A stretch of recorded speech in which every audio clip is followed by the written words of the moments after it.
Iko. So, ito yung actual pic na. And meron siyang back tape, guys. Ayan. So, medium ito. 50 pieces. Ang ganda niya, guys.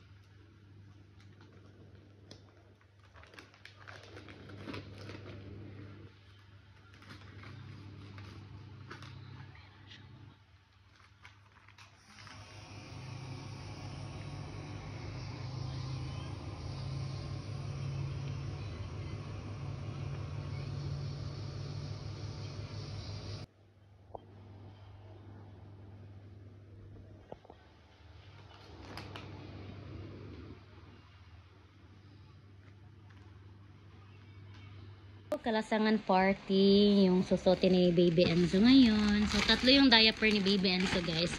Yung baby one, ito kalasangan party, and then yung pangatlo is the mommy baby. So, yung suot ni Baby Enzo ngayon is ito, yung kalasangan party. Sobrang ganda ng mga prints niya, guys. Ang cute talaga nila.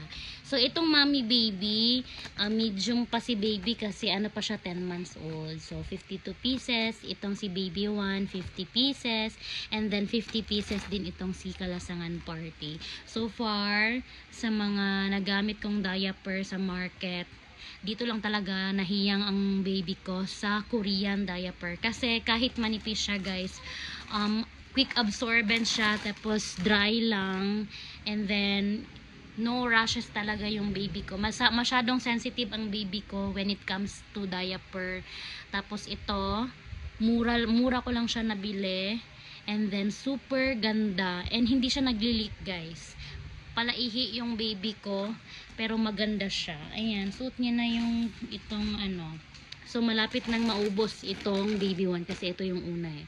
So, pang ano na yata, pang 7, 8, pang 7, 8. 8 na lahat na mga brand ng diaper, Korean diaper yung nabili ko. So, itatry ko lahat ng mga brands nila, kung saan talaga hiyang si baby, at saka kung saan ako mas mapapamura, diba? So, ayun lang. Thank you for watching. See ya! Nadating na ang kalasangan party ni Baby Enzo. Ayan. Wow, nice. Happy ang baby. Meron na namang bagong diaper ang bata. Mahal yan ni mama yan. Ito siya, guys, yung pants.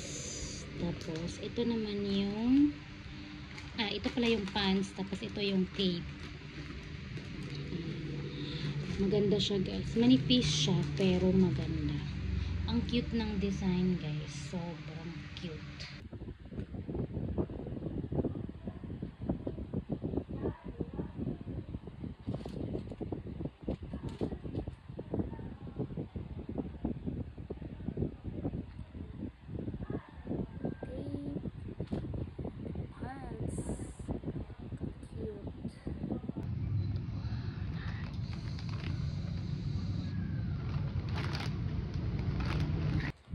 Enzo.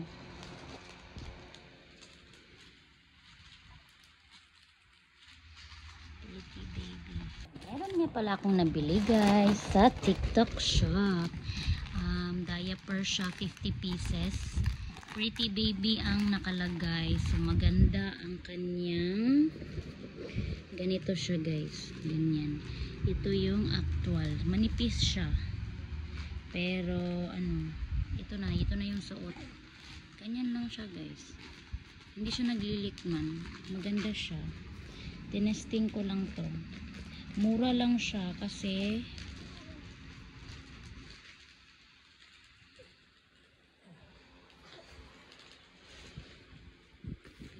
ito lang.